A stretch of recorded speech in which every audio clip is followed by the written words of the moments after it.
Hello everyone, welcome to study IQ IAS Hindi. This is Manish Shrivastava. जैसा कि आपको पता है, रोजाना सुबह 8 बजे एक इंपॉर्टेंट सेशन लेकर मैं आता हूं जिसमें साइंस के अलग अलग टॉपिक्स को हम डिस्कस करते हैं। हमने एक चैप्टर पढ़ लिया है बायोलॉजी का जिसका नाम है रेस्पिरेटरी सिस्टम।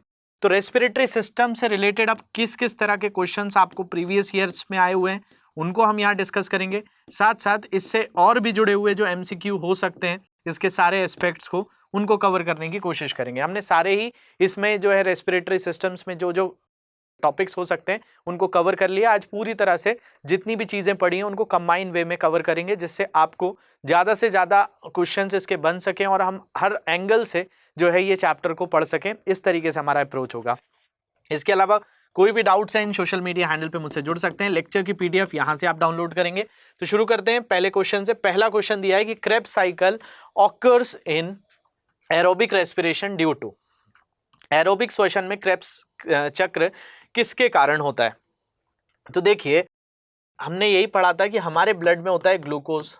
अब इस ग्लूकोज से हमें एनर्जी चाहिए, तो एनर्जी जो होती है वो ATP के फॉर्म में बनती है। तो बेसिकली ये ग्लूकोज से हमें एनर्जी कैसे मिलेगी? तो ये पहले ग्लूकोज टूटता है, इस प्रोसेस को कहा जाता है ग्लाइकोलिसिस।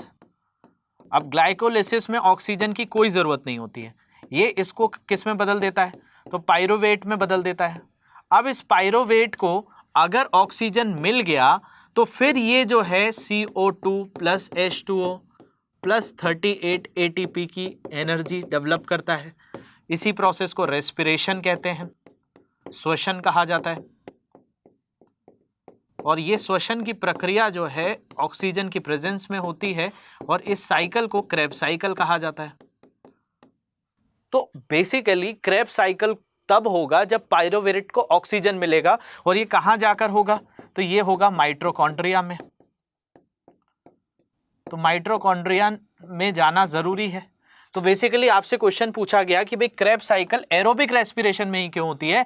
क्योंकि अगर एरोबिक रेस्पिरेशन होगा, अगर अनऑक्सीकृत श्वसन होगा तो कार्बन डाइऑक्साइड होगी वहाँ पे। और अगर मैंने आपको बताया था वही चीज़ अगर बैक्टीरिया या ईस्ट में होती है तो वहाँ पे क्या बनता है? तो वहाँ पे आपका जो फॉर्मेशन हो जाता है वो इथेनॉल का हो जाता है, C2H5OH का बनता है।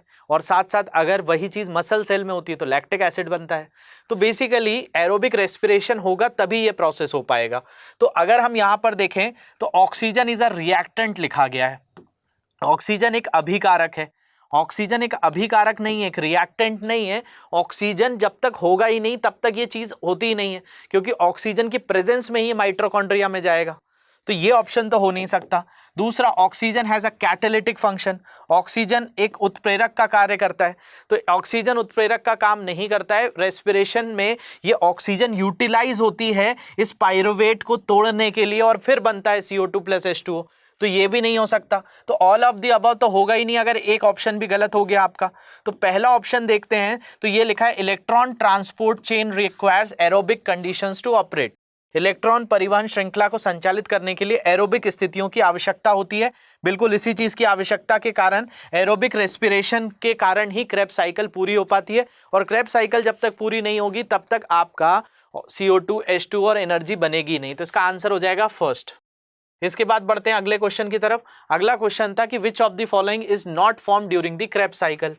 निम्नलिखित में से कौन सा क्रेब चक्र के दौरान नहीं बनता है? तो याद करिए, लैक्टेट कब बनता है? लैक्टेट तो तब बनता है जब ऑक्सीजन की एब्सेंस में, ऑक्सीजन की अनुपस्थिति में क्या हो जाए? पायरुवेट आपके मसल सेल्स में रहे और वहाँ पर जब CO2 के कारण ये क्या करता है? ये लैक्टिक एसिड में बदल जाता है। तो लैक्टिक एसिड प्लस CO2 ये सारी चीज़ें वहाँ पर बनती हैं।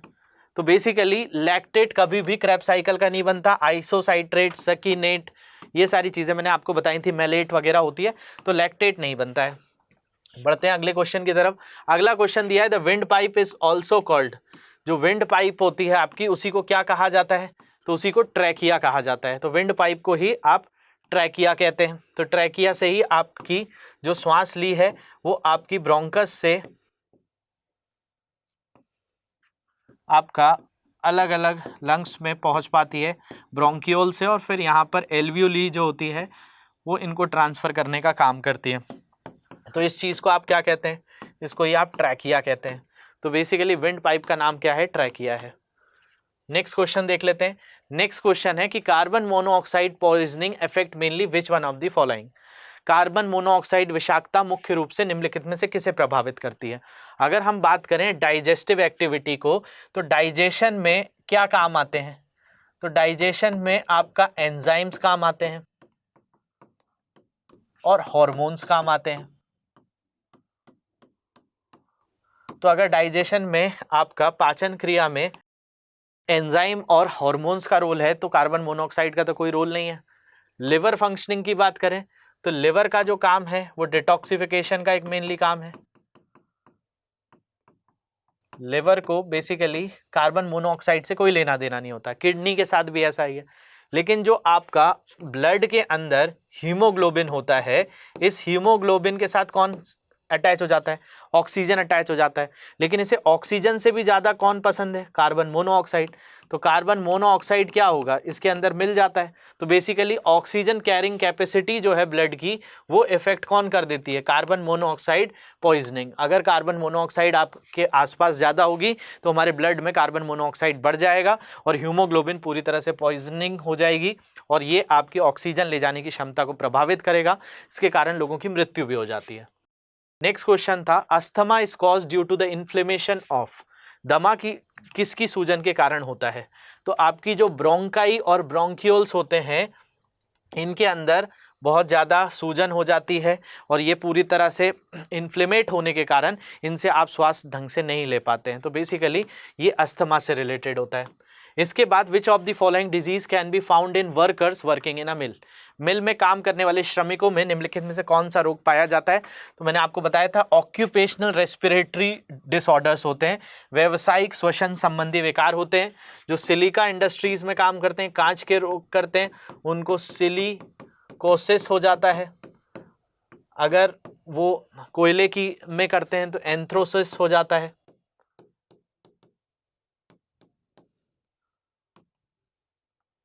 अगर वो लोहे की या स्टील में करते हैं तो साइड्रोसिस हो जाता है उनको। इसके अलावा अगर गन्ने के यहाँ करते हैं तो बगासिस हो जाता है। ये हमने बात करी थी। तो ये सारी चीज़ें क्या हैं? ऑक्यूपेशनल श्वसन संबंधी विकार हैं, ऑक्यूपेशनल डिसऑर्डर्स हैं। The reaction of glycolysis are. Glycolysis की प्रक्रिया क्या है? तो याद करिए ग्लाइकोलिसिस कहाँ होता है? तो ग्लाइकोलिसिस आपका साइटोप्लाज्म में होता है। साइटोप्लाज्म में क्या प्रोसेस है?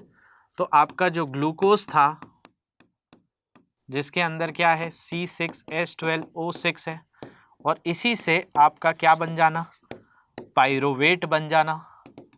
ग्लूकोज का 6 मॉलिक्यूल्स कार्बन से टूटकर 3 मॉलिक्यूल कार्बन का बनना, वो भी 2-2 कार्बन की ऐसी चेन बनना, इसको पाइरोवेट कहा जाता है। और इस प्रोसेस में आपका ऑक्सीजन की एब्सेंस होती है। ऑक्सीजन की अनुपस्थिति में ग्लूकोज का टूटना और पाइरोवेट में बदलना। तो ये जो प्रोसेस है, जब पाइरोवेट में चेंज हो जाता है तो माइटोकॉन्ड्रिया में जाकर क्रेब्स साइकिल होती है और जिसके थ्रू जो है एरोबिक रेस्पिरेशन में आपका ग्लूकोज एनर्जी में कन्वर्ट हो पाता है। तो मैंने आपको ये बताया था कि अगर ग्लाइकोलिसिस का प्रोसेस हुआ और उसके बाद ऑक्सीजन उसको मिल गई तो माइटोकॉन्ड्रिया में एनर्जी बन जाएगी। तो ये एनर्जी बन गई तो एनर्जी तो यूटिलाइज नहीं होगी, तो फिर ये इर्रिवर्सिबल है। लेकिन अगर ये सीधे सीधे पाइरोवेट में बदली और पाइरोवेट बाद में कंबाइन होकर वापस ग्लूकोज में कन्वर्ट हो गया तो ये रिवर्सिबल भी हो गई। तो ये दोनों ही तरह की है, प्रतिवर्ती भी है, अचल भी है। इसलिए यहाँ पे आंसर हो जाएगा दोनों, बोथ। इसके बाद बढ़ते हैं नेक्स्ट क्वेश्चन की तरफ। Glycolysis occurs in. तो अभी हमने देखा कि ग्लाइकोलिसिस कहाँ होता है? तो ग्लाइकोलिसिस होता है कोशिका द्रव में, तो साइटोप्लाज्म में होता है। लेकिन आपका जो क्रेब्स साइकिल होती है वो कहाँ होता है? अगर आपसे पूछ लिया जाए तो क्रेब्स साइकिल होती है आपकी माइटोकॉन्ड्रिया में। नेक्स्ट क्वेश्चन देखते हैं। Glycolysis is the conversion of glucose into pyruvate. बहुत ही सिंपल सा क्वेश्चन है। ग्लूकोज का पाइरोवेट में परिवर्तित हो जाना ग्लाइकोलिसिस कहलाता है। इसके बाद मैमल्स रेस्पायर बाय। स्तनधारी श्वसन करते हैं किससे? तो वो करते हैं स्किन से। ये जो है स्किन के थ्रू करते हैं। गिल से कौन करते हैं? तो फिश जो है गिल्स से करती हैं। इसके अलावा मैमल्स जो होते हैं वो लंग से करते हैं। स्किन से कौन करता है? तो स्किन से कई ऐसे ऑर्गेनिजम्स होते हैं, अगर हम बात करें फेफड़ों का प्रयोग करते हैं मैमल्स। स्तनधारी किसका प्रयोग करते हैं? फेफड़ों का करते हैं। हम भी क्या है? हम भी एक तरह के स्तनधारी मैमल्स ही हैं। तो जितने भी मैमल्स हैं ये मैमल्स रेस्पायर करते हैं लंग से, फेफड़े का प्रयोग करते हैं और इससे ये जो है ब्रीथ करते हैं। लेकिन अगर हम फ्रॉग की बात करें, मेंढक की बात करें, तो मेंढक जो होता है 3 अलग अलग चीज़ों से श्वास लेता है। अगर ये पानी में जाए तो ये गिल का प्रयोग करता है, अगर ये लैंड पे रहे तो लंग्स का इस्तेमाल करता है, और एक कंडीशन होती है जिसको कहा जाता है एस्टिवेशन। एस्टिवेशन वो चीज़ होती है जब गर्म मौसम आए, और गर्मी के मौसम में ऐसे कई जानवर होते हैं जो जाकर छुप जाते हैं। जैसे मेंढक को देखेंगे तो आपको गर्मियों में मेंढक नज़र नहीं आएगा, ये जो है मिट्टी के अंदर दब जाता है, मिट्टी के अंदर अपने आप को ढककर रख लेता है। तो इस प्रोसेस को एस्टिवेशन कहा जाता है, जो गर्मी के मौसम में करते हैं। और यही चीज़ अगर कोई ठंड के मौसम में कर ले, जैसे छिपकलियाँ आपको ठंड के मौसम में नहीं दिखेंगी, उसको हाइबरनेशन कहा जाता है। तो जो गर्मी के मौसम में कई जानवर रेस्ट के मोड पर चले जाते हैं, हाइबरनेशन जो होता है ये ठंड के मौसम में होता है। मतलब कोई भी विंटर सीजन में अगर ऐसा कोई जानवर आपको दिखना बंद हो जाए तो वो किस मोड पर है? हाइबरनेशन। जैसे मैंने आपको छिपकली लिजर्ड्स का एग्जाम्पल दिया, वो की बात करें तो ये भी क्या होते हैं, ठंड के दिनों में पता है कि सब जगह बर्फ ही रहेगी तो ये एक जगह छुप कर रहने लगते हैं, हाइबरनेशन कहते हैं। ऐसी मेंढक जो होता है कई बार मिट्टी में बंद हो जाता है गर्मियों के मौसम में, तो इसको एस्टिवेशन कहा जाता है। और इस समय ये अपनी स्किन से रेस्पायर करता है, मतलब स्किन से, त्वचा से श्वास लेता है। तो अलग अलग टाइम पर अलग अलग चीज़ों का प्रयोग किया जाता है, ये चीज़ याद रखेंगे। अगला क्वेश्चन देखते हैं। अगला क्वेश्चन है the site of gaseous exchange in lungs is. फेफड़ों में गैसीय विनिमय का स्थल क्या होता है? तो एल्वियोली होता है। एल्वियोली पर जाने के बाद यहाँ पर एक प्रोसेस होता है जिसको डिफ्यूजन कहा जाता है। इस डिफ्यूजन के प्रोसेस से आपका O2 अंदर आ जाता है और CO2 बाहर चला जाता है। तो विसरण की प्रक्रिया होती है, सामान्य विसरण एल्वियोली में। नेक्स्ट क्वेश्चन देखते हैं। Which part of human body maintains the body temperature. मानव शरीर का कौन सा अंग शरीर के तापमान को बनाए रखता है? तो भाई टेम्परेचर मेंटेन करने का काम लंग्स का है। फेफड़ों का काम आपकी बॉडी के टेम्परेचर को भी मेंटेन करना है। इसके बाद RBC present in the blood of a person residing at higher altitude. अधिक ऊंचाई पर रहने वाले व्यक्ति के रक्त में मौजूद आरबीसी की संख्या क्या होती है? तो देखा जाए तो जैसे जैसे आप हाइट पर जाते हैं तो हाइट पर जाने पर ऑक्सीजन का लेवल क्या होता है? कम हो जाता है। अब आपके शरीर को तो ऑक्सीजन चाहिए, तो आपके रक्त में क्या होता है? आपके रक्त में आरबीसी होती हैं। तो ये आरबीसी के अंदर हीमोग्लोबिन HbO2 बनाता है, ऑक्सीजन को कंबाइन कर लेता है। तो बेसिकली क्या होता है कि जब ऑक्सीजन कम हो जाता है तो ऊंचाई पर रहने पे शरीर में आरबीसी की संख्या बढ़ने लगती है। Increase in the number of RBC. जब आरबीसी की संख्या में वृद्धि हो जाएगी तो ऑक्सीजन जो होगा, कम ऑक्सीजन भी अलग अलग आरबीसी में अटैच हो जाएगा और शरीर की पूर्ति होगी। इसलिए मैंने आपको पहले भी बताया था, जो पहाड़ी क्षेत्रों में लोग रहते हैं वो थोड़े से पिंकिश दिखने लगते हैं, बहुत ज़्यादा लाल दिखने लगते हैं, क्योंकि उनके शरीर में आरबीसी का काउंट बढ़ जाता है। इसके बाद which of the following are the parts of human respiratory system. टेकिया, डायफ्राम, लंग्स, तो ये सारे ही होते हैं, तो ऑल ऑफ द अबव। ऊपर के सभी जो हैं ये मानव श्वसन तंत्र के अंग हैं। इसके अलावा the tiny air sacs present in human lungs is called. मानव फेफड़े में मौजूद छोटे वायु कोशों को क्या कहा जाता है? तो ऐसे वायु कोशों को एल्वियोली कहा जाता है। इसके बाद नेक्स्ट क्वेश्चन है the earth form the process of respiration is through. केंचुए में श्वसन की प्रक्रिया किसके माध्यम से होती है? तो केंचुआ जो है वो अपनी त्वचा से श्वास लेता है, उसके पास फेफड़े नहीं होते हैं। इसके बाद फाइब्रोसिस में be cause due to. Fibrosis के कारण क्या हो सकते हैं? ये डिजीज़ है जो लंग्स में हो जाती है। अगर आप बहुत ज़्यादा धूल धक्कड़ में रहेंगे, डस्ट पार्टिकल्स आपके अंदर जाएंगे तो आपको फाइब्रोसिस हो जाएगा। इसके बाद what causes increase in respiratory rate. अब देखिए श्वसन दर में आपका श्वास जो है 1 मिनट में आप लगभग 12 से 15 बार श्वास लेते हैं। यही छोटे बच्चों में ये 44 हो जाता है। लेकिन अगर आपकी तबीयत खराब है, आपका बॉडी का टेम्परेचर बढ़ा हुआ है, तो इंक्रीज बॉडी टेम्परेचर में भी आपका रेस्पिरेटरी रेट बढ़ जाता है। शरीर के तापमान में वृद्धि होने पर भी आपका जो श्वसन में वृद्धि हो जाती है। अब पूछा गया कि suffocation is cause due to, घुटन किसके कारण होती है। अगर आपके शरीर में या कार्बन डाइऑक्साइड आसपास ज़्यादा हो जाएगा तो आपको घुटन फील होने लगेगी। इसलिए भीड़ भड़ाके में बहुत ज़्यादा सफोकेशन होता है, क्योंकि लोग बहुत ज़्यादा CO2 वहाँ पे रिलीज करते हैं। इसके बाद what changes may be observe due to increase in carbon dioxide and hydrogen ions in body. Carbon dioxide और हाइड्रोजन आयनों के शरीर में वृद्धि के कारण क्या होगा, तो भाई आपका इंक्रीज इन ब्रीदिंग रेट होगा, आपकी सांस लेने की जो दर होगी वो तेज हो जाएगी, तो सांस लेने की दर में वृद्धि हो जाएगी। फिर एपिसाइमा इज मार्क्ड बाय दी, वात स्फीति द्वारा चिन्हित होती है। जो लोग स्मोकिंग करते हैं, स्मोकिंग करने पे उनके फेफड़ों के अंदर जो एल्वियोली होती है वो डैमेज हो जाती है।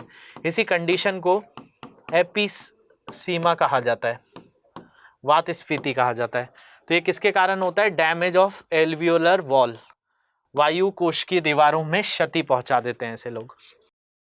इसके बाद नेक्स्ट है swelling and itching in bronchi is a symptom of, swelling आ जाए, सूजन आ जाए और खुजली हो तो ये ब्रोंकाइटिस होता है। इसमें कई तरह की चीज़ें आपकी लंग्स में भर जाती हैं। इसके बाद cigarette smoking causes bronchitis, asthma, fibrosis, asphyxia.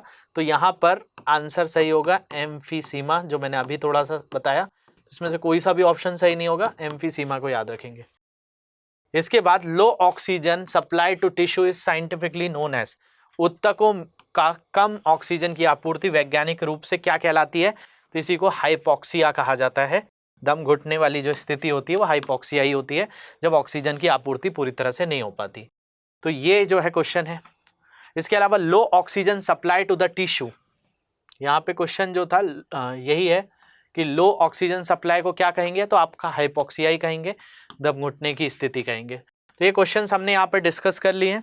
तो होप ये सारे क्वेश्चंस आपको समझने आए होंगे। और भी कोई डाउट्स आएंगे तो कमेंट सेक्शन में मुझे बता देंगे। इसके अलावा कोई भी doubts in social media handle पे जुड़ सकते हैं। लेक्चर की PDF यहाँ से डाउनलोड करेंगे और इस लेक्चर को आप नोट्स के बाद जो है इसके सारे क्वेश्चंस को एक साथ कंपाइल करके प्रिंट आउट निकाल के आप इसको लगा लेंगे, जिससे आगे आप जब भी चैप्टर रिवाइज करें तो ये क्वेश्चंस आपके हाथ में रहें। और भी कोई तरह के डाउट्स होंगे तो कमेंट सेक्शन में मुझे ज़रूर पूछेंगे। Thank you very much for watching this. Have a great day.